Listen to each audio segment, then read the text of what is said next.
Do you remember any really awesome cases while you were at the Rescue Coordination Center Um, that stood out? well, I, two come to mind.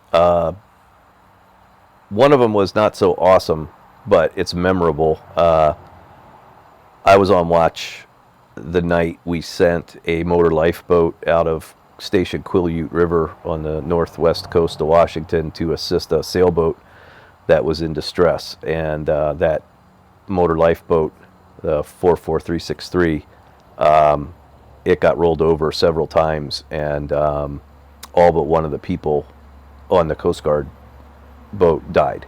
And so that was memorable in the way that it was a really terrible night and morning when that happened.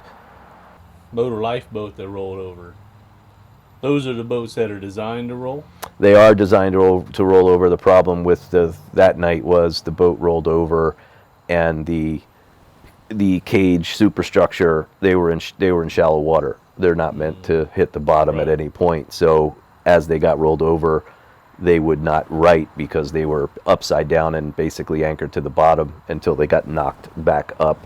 And the survivor actually was the youngest, most inexperienced person on that boat that night.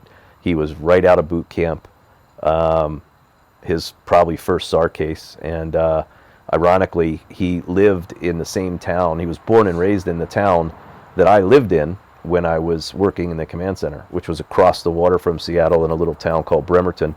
And this kid was born and raised in Bremerton, and he had quite a story. He woke up on the boat.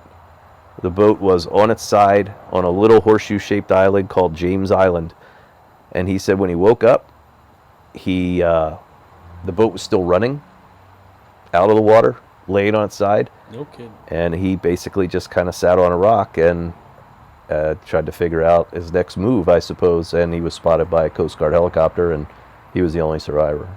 Were the other members tethered in? Do They you know? they were, and I think the violence of the capsizing. I think that when they interviewed this our one survivor, I think, and I may have to be getting this wrong, but I feel like he said that when they rolled and came up the first time, everyone was there. When they rolled the second time and came up, one of the three of them was gone, and when the boat rolled again, there was just him. And the next thing he knew, he was on an island and he was asleep.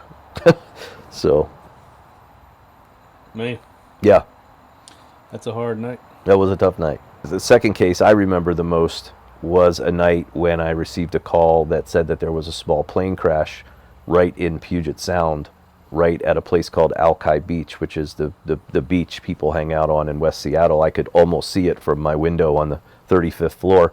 And so as you do, we started a response.